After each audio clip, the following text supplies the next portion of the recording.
খ্রিস্টপূর্ব ৪০০ শতাব্দীর পূর্বে ডেমোক্রিটাস ও অ্যারিস্টটলের মধ্যে একদিন তর্ক-বিতর্ক হয়।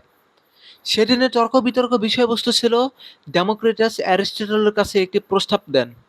প্রস্তাবটি ছিল যে প্রত্যেক বস্তুকে ভাঙতে ভাঙতে এমন একটি সময় হবে যখন তাকে আর শত চেষ্টা করে আর ভাঙা যাবে না।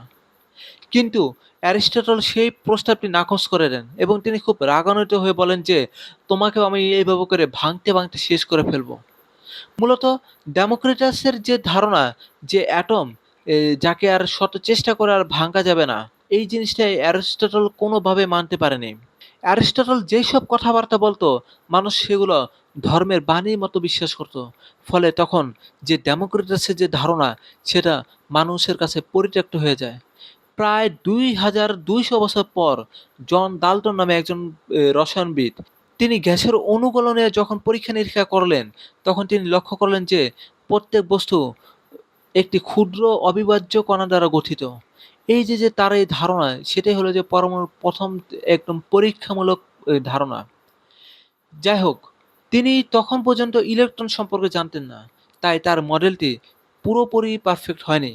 পরবর্তীতে জে থমসন ইলেকট্রন আবিষ্কার করেন এবং ইলেকট্রন আবিষ্কার করার পর জে থমসন একটি পরমাণুর মডেল দেন।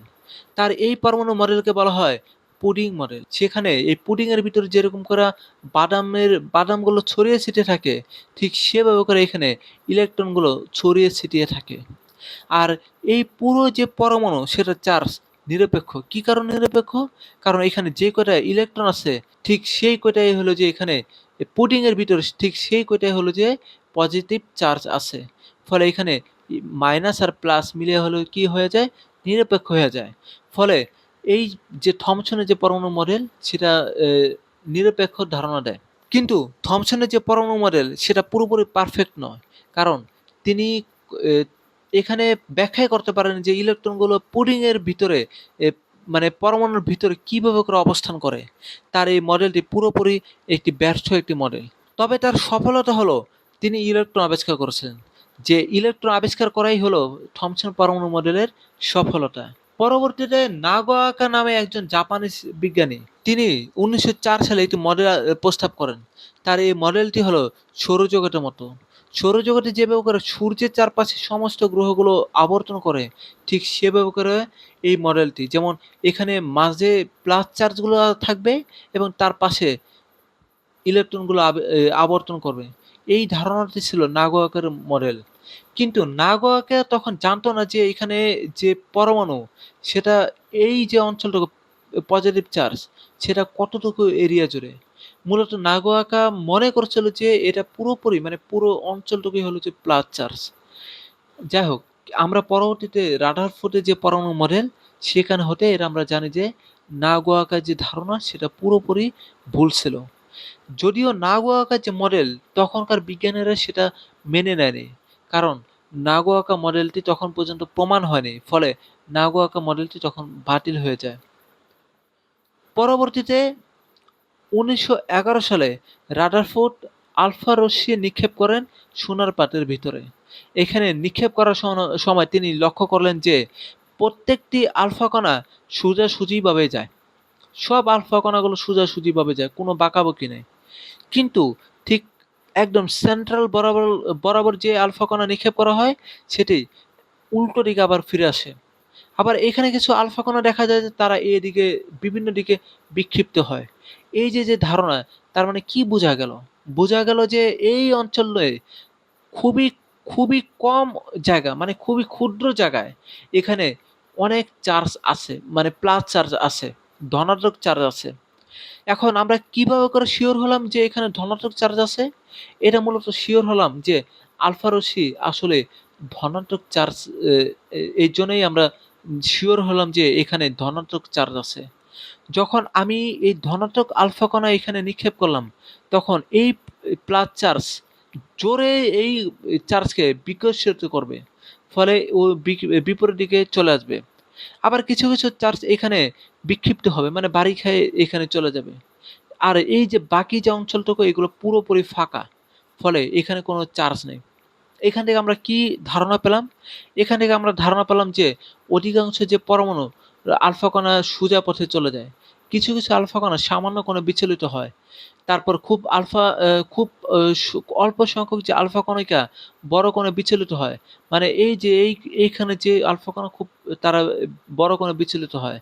তারপর অতি অল্প সংখ্যক আলফা কণিকা প্রায় বিপরীত দিকে ফিরে যায়। অর্থাৎ এইখানে যে পরমাণুর যে একদম সেন্ট্রাল বরাবর যে এ খুব অল্প পরিমাণ যে আলফা কণা যে আমরা নিক্ষেপ করার পর ও একদম বরাবর ফেরত আসে। এটা খুব অল্প সংখ্যক। এ কথা এখানে বিপরীত দিকে ফিরে আসে। এটা এখানে বলা আছে। এখান থেকে আমরা কি, কি পেলাম? এখান থেকে আমরা পেলাম যে আমাদের যে পরমাণু সেটা পুরোপুরি ফাঁকা এবং পরমাণুর যে মোট ভর প্রায় সম্পূর্ণ এই নিউক্লিয়াসের ভিতরে পুঞ্জীভূত থাকে। এটাই মূলত এ ধারণা। এই মডেলের রাদারফোর্ডের যে পরমাণু মডেল সেটার ব্যর্থতা আছে। সেটা সম্পূর্ণ ঠিক নয়। কারণ কি? আমরা জানি যে তড়িৎচমক যে মডেল, যে ম্যাক্সওয়েলের যে তড়িৎচমক তত্ত্ব অনুযায়ী একটি চার্জিত কণার যদি ত্বরণ হয় তাহলে সেই কণা অনবরত শক্তি বিকিরণ করবে। সেক্ষেত্রে ইলেকট্রন নিউক্লিয়াসের চারপাশে ঘোরার ফলে শক্তি বিকিরণ করে ১ সেকেন্ডের মধ্যে নিউক্লিয়াসের মধ্যে হুমারি খেয়ে পড়বে। তার মানে কি? ১ সেকেন্ডের ভিতরে যে ইলেকট্রনরা ও ঘুরতে, ঘুরতে এভাবে করে ঘুরতে, ঘুরতে ঠিক এখানে এসে পড়বে। অর্থাৎ ওর যে সমস্ত শক্তি বিকিরণ করে এখানে এসে পড়বে। ফলে যে পরমাণুর যে ধারণা রাদারফোর্ডের যে পরমাণু মডেল সেটা তার মডেলই তাকে বাতিল করে ফেলে। পরবর্তীতে বিজ্ঞানী বোর, নিলস বোর ১৯১৩ সালে এর একটি মডেল প্রস্তাব করেন। তার মডেলটি ছিল ঠিক এভাবে করা। বোরের যে ভাবনা ছিল সে ভাবনাটা কিভাবে করে আসছে। আইনস্টাইন ১৯০৫ সালে কোয়ান্টাম তত্ত্ব প্রয়োগ করে তড়িৎ ক্রিয়া ব্যাখ্যা করেন। এই যে ব্যাখ্যা করেন তিনি বোর তখন ভাবলো যে আচ্ছা কোয়ান্টাম তত্ত্ব যে তার মানে এইসব জায়গায় প্রয়োগ করা যায়। তাহলে কি হবে যদি কোয়ান্টাম তত্ত্ব পরমাণুর ভিতরে যদি প্রয়োগ করি তাহলে কি হয়? তখন তিনি পরমাণুর ভিতরে প্রয়োগ করার পরে তিনি লক্ষ্য করলেন যে ইলেকট্রনগুলো যে যখন একটা নির্দিষ্ট কক্ষপথে থাকে তখন কোনো শক্তি বিকিরণ করে না। এবং যখন ইলেকট্রন উপরের শক্তি স্তর থেকে নিচের শক্তি স্তরে যাবে তখন শক্তি বিকিরণ করে এই শক্তি স্তরে আসবে। আবার যখন এই যে পথ এই শক্তি স্তর থেকে যখন উপরের শক্তি স্তরে যাবে তখন নির্দিষ্ট পরিমাণ শক্তি শোষণ করে আবার এখানে আসবে। মূলত এটাই ছিল বোরে পরমাণু মডেলের ধারণা। যাই হোক, বোরে পরমাণু মডেল কিন্তু আমাদের এ স্থায়িত্বের যে একটা ধারণা সেটা দেয়। কারণ ইলেকট্রন বোরের যে পরমাণু মডেলের যে মেইন যে ধারণা সেটা হলো ইলেকট্রন যখন নির্দিষ্ট কক্ষপথে ঘুরবে তখন কোনো শক্তি বিকিরণ করবে না। ফলে এই ইলেকট্রন আর নিউক্লিয়াসের ভিতরে পড়ার কোনো প্রশ্নই আসে না। ইলেকট্রন কখন শক্তি বিকিরণ করবে? যখন ও আরেকটি ইন নিচের কক্ষপথে যাবে তখন ও শক্তি বিকিরণ করে নিচে যাবে। এখানে শক্তি বিকিরণ বা শোষণের যে পরিমাপ সেটা হলো s mu = E2 - E1। এখানে s হলো প্লাঙ্কস ধ্রুবক এবং v হলো বিকিরিত ও শোষিত আলোর কম্পাঙ্ক। কিন্তু বোরের যে মডেল সেটারও কিছু সীমাবদ্ধতা ছিল। এই সীমাবদ্ধতা হলো যে বোরের যে মডেল বহু ইলেকট্রন বিশিষ্ট পরমাণুর বর্ণালী ব্যাখ্যা করতে পারে না। হ্যাঁ, বোরের যে পরমাণু মডেল সেটা হাইড্রোজেনের পরমাণুর ক্ষেত্রে পারফেক্ট ভাবে ব্যাখ্যা করতে পারে। কিন্তু হিলিয়ামের মতো জটিল বা লিথিয়ামের মতো বেরিলিয়াম, ব্রোন এইসবের মতো জটিল পরমাণুর বেলায় ব্যাখ্যা করতে পারে না। পরবর্তীতে সমারফেল্ড নামে একজন বিজ্ঞানী তিনি এই বোরের যে পরমাণু মডেলের যে ত্রুটি সেগুলা ঠিক করার জন্যে এ যে একটি পরমাণু মডেল দেন। আর এই পরমাণু মডেলকে বলা হয় বোর সমারফেল্ড মডেল। এই পরমাণুর মেইন যে মডেল যে ধারণা সেটা হলো যে কক্ষপথের ভিতরে আবার উপকক্ষপথ আছে। এই যে উপকক্ষপথের ভিতরে ইলেকট্রন অবস্থান করে আর এই উপকক্ষপথগুলো পুরোপুরি পারফেক্ট হলো যে এ বৃত্তাকার হয় না। এই উপকক্ষপথগুলো কিছুটা উপবৃত্তাকার হয়। অর্থাৎ ইলেকট্রন বৃত্তাকার ও উপবৃত্তাকার উভয় ধরনের কক্ষপথে চলতে পারে। বোর মডেলের তুলনায় এটি অধিক সাধারণ এবং পূর্ণাঙ্গ। হাইড্রোজেনের পরমাণুর সূক্ষ্ম গঠন ব্যাখ্যা দিতে সক্ষম। জিমেন প্রভাব ব্যাখ্যা করতে এই মডেলটি সক্ষম। বোর সমারফেল্ডের যে পরমাণু মডেল সেটিও তখন পূর্ণাঙ্গ হয়নি। কি কারণে হয়নি তার একটি বাস্তব একটি উদাহরণ দেখি তাহলে বুঝতে পারবো। মূলত এখানে আমি একটি ভিডিও প্লে করলাম। এই ভিডিওতে দেখা যায় একজন অন্ধ ব্যক্তি একটি বাসে উঠলো। বাসে ওঠার পর দেখা যায় যে অন্ধ ব্যক্তি এ এই বাসের ভিতরে ভাড়া দিয়ে সে একটি নির্দিষ্ট গন্তব্যে যেয়ে নামলো। এখন এখানে যে বিষয়টা সেটা হলো যে এখানে কিন্তু যে অন্ধ ব্যক্তি তাকে কিন্তু হেল্প করছে কিন্তু অন্য কেউ। এখন একটু কল্পনা করো, তুমি সাভার থেকে একটি বাসে উঠলা। তুমি অন্ধ একজন ব্যক্তি। তুমি কানে শোনো না, তুমি জানোও না যে গাবতলী কোথায়। তুমি এর আগে কখনো গাবতলীতে আসো নাই। তুমি কি করলে? পকেট পকেট থেকে করলে কি? নির্দিষ্ট পরিমাণ ৳৫০ যে গাবতলীর ভাড়া সেটা তুমি হেল্পারকে দিয়ে নেমে পড়লা। তুমি জানো না যে গাবতলী কোথায়। তুমি নির্দিষ্ট পরিমাণ টাকা দিয়ে ঠিক নির্দিষ্ট জায়গায় নেমে পড়লা। এটা কিভাবে করে সম্ভব হলো? আমরা একটু ইলেকট্রনের ক্ষেত্রে একটু ভাবি, চিন্তা করি। এই যে ২য় শক্তি স্তরে যে ইলেকট্রন, এই ইলেকট্রনটা কিন্তু একটি নির্দিষ্ট পরিমাণ শক্তি, এই যে পরিমাণ শক্তি ও কিন্তু বিকিরণ করছে, আগে বিকিরণ করছে। আগে বিকিরণ করে ঠিক ১ম শক্তির স্তরে আসছে। কারণ এই শক্তি যদি ও যদি বিকিরণ যদি না করে তাহলে তো এখান থেকে নামতে পারবে না। মানে কনসেপ্টটা এটাই। তাহলে আমার প্রশ্ন হলো, এই ইলেকট্রন যে যখন বিকিরণ করছে, ও কিভাবে করে জানলো যে ১ম শক্তি স্তর কোথায় আছে? ও কি আদৌ জানতো যে এখানে ১ম শক্তি স্তর বলতে কিছু আছে? আর যদি না জানে তাহলে ও কিভাবে করে এই নির্দিষ্ট পরিমাণ শক্তি বিকিরণ করলো? কারণ আমরা তো জানি যে বোরের যে শক্তির যে এ শক্তির যে সূত্র সেটা কি? সেটা হলো যে E2 minus E1 equal to s mu. এটাই কিন্তু বোরের সূত্র। তাহলে দেখো, তুমি যদি ধরো তুমি E2 তুমি জায়গায় আছো, ইলেকট্রনটি E2 তে আছে। তখনই তো তোমার এটা সম্ভব। যখন তুমি E1 এর যদি মান যদি জানো, তাহলে তো তুমি s মিউর মানটা পাবা। না হলে তুমি কিভাবে করে বলবা যে তুমি কি পরিমাণ শক্তি তুমি বিকিরণ করবা? কারণ তুমি তো জানোই না যে আসলে যে E1 আদৌ আছে কিনা নাই। অর্থাৎ E1 এর শক্তি স্তর সম্পর্কে তোমার কোনো ধারণা নাই। এখন যদি প্রশ্ন আসে যে আসলে কি ইলেকট্রনের ধারণা আছে, মানে জ্ঞান বুদ্ধি আছে যে ও জানে যে আসলে যে E1 নামে কোনো শক্তি স্তর আছে? ও E2 শক্তি স্তর থেকে লাফ দেওয়ার সময় একটি নির্দিষ্ট শক্তি স্তরে এ নির্দিষ্ট শক্তি নিয়ে ও লাফ দিছে। কারণ লাফ দেওয়ার পরে ওর কোনো প্রশ্নই জাগবে না যে ভাই আমি হলো যে এ মানে এই জিনিসটা এরকম যে আমি ৳৬০ ভাড়া দেয়া আ ৳৬০ ভাড়া দিলাম আর আমি গাবতলী আসলাম, এরকম না। আমার ঠিক ৳৫০ আমি ভাড়া দিয়ে আমি হলো যে E2 থেকে E1 এ আসবো।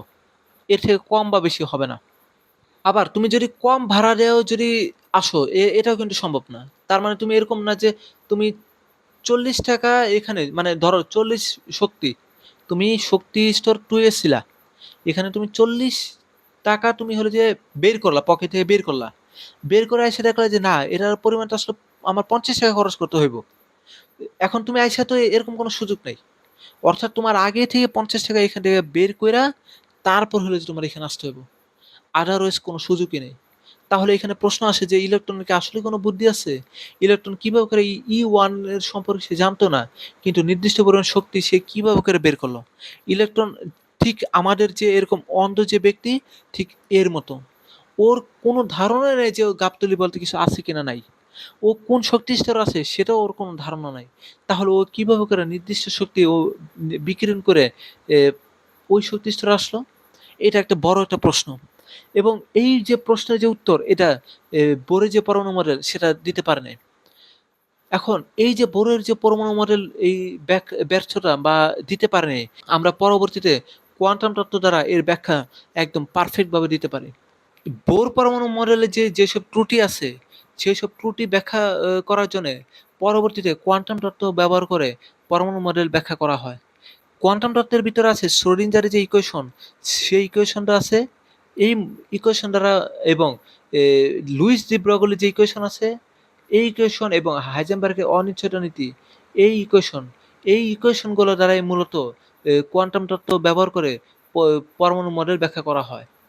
এই মডেলের ভিতরে যে সবচেয়ে বড় যে ইম্পোর্টেন্ট যে কথা, সেটা হলো যে ইলেকট্রন আসলে কোথায় থাকে?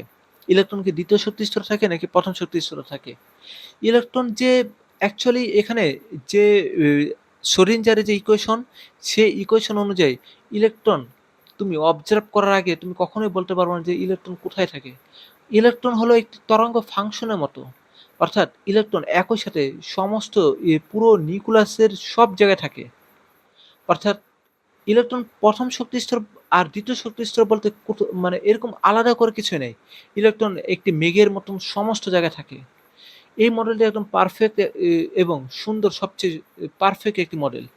এই পরমাণু মডেল অনুযায়ী ইলেকট্রন ইলেকট্রন সম্ভাবনা মেঘের মধ্যে থাকে। তুমি যখনই অবজার্ভ করবা, ঠিক তখনই একটি নির্দিষ্ট কক্ষপথে ইলেকট্রন চলে আসে। যাই হোক, এই হলো যে এ পুরো পরমাণুর যে কনসেপ্ট, সেই কনসেপ্ট এটাই। এখানে এখন পর্যন্ত কোয়ান্টাম মেকানিক্স অনুযায়ী পরমাণুর পারফেক্ট ধারণা পরমাণুর পারফেক্ট মডেল আমরা পাই। এখন কয়েকটা জিনিস আবারও আমাদের মনে প্রশ্ন জাগে। সেটা হলো যে অ্যা শুরুতেই তো বলেছিলাম যে ডেমোক্রিটাসের যে পরমাণুর ধারণা ছিল, সেটা এমন একটি ধারণা সেখানে এই যে অ্যাটম সেটাকে আর ভাঙা যাবে না। ও আর ভাঙা যাবে না। এটা কিন্তু কি ডেমোক্রিটাসের ধারণা। অ্যারিস্টটল এটা বিরোধিতা করেছিল। যাই হোক, পরবর্তীতে আমরা কি দেখলাম? পরবর্তীতে আমরা দেখলাম যে অ্যাকচুয়ালি এ ডেমোক্রিটাস ঠিক। এটা ১৮০৩ সালে হলো যে জন ডাল্টন যখন আমাদেরকে জন ডাল্টনের যে পরমাণু মডেল দেয়, সেই পরমাণু মডেল অনুযায়ী আমরা দেখি। কিন্তু যত দিন গড়ায়, ততই আমরা জানতে পারলাম যে, যে পরমাণু সেটাকেও আবার ভাঙ্গা যায়। যেমন ভাঙ্গার পরে দেখা যায় যে ইলেকট্রন পাওয়া যায়, তারপরে হলো যে ইলেকট্রন পাওয়া যায়, প্রোটন পাওয়া যায়, আবার নিউট্রনও পাওয়া যায়। এই যে এত কিছু যে পাওয়া যায়, তাহলে কি প্রশ্ন জাগে না যে অ্যাকচুয়ালি পরমাণু তো আবার ভাঙ্গা যায়। তাহলে অ্যারিস্টটল তখন ঠিক ছিল। সবাইকে অসংখ্য ধন্যবাদ এই পর্যন্ত ভিডিওটি দেখার জন্যে। আশা করি তোমাদের কাছে এই ভিডিওটি ভালো লেগেছে। যদি এরকম ভিডিও আরও দেখতে চাও তাহলে আমাদের চ্যানেলটিকে সাবস্ক্রাইব করো, যেন পরবর্তীতে এরকম ভিডিও তুমি আরও দেখতে পারো। মূলত আমি চেষ্টা করব হিস্টোরিক্যাল টপিকস, বিজ্ঞান কিভাবে করে আসছে, কোন সূত্র কোন বিজ্ঞানী কিভাবে করে চিন্তা করছে, সেগুলো আমি খুব সহজভাবে তোমাদের কাছে উপস্থাপন করার চেষ্টা করব। এই ভিডিওটি ভালো লাগলে তোমরা লাইক দিয়ে আমাদের সাথে থাকো।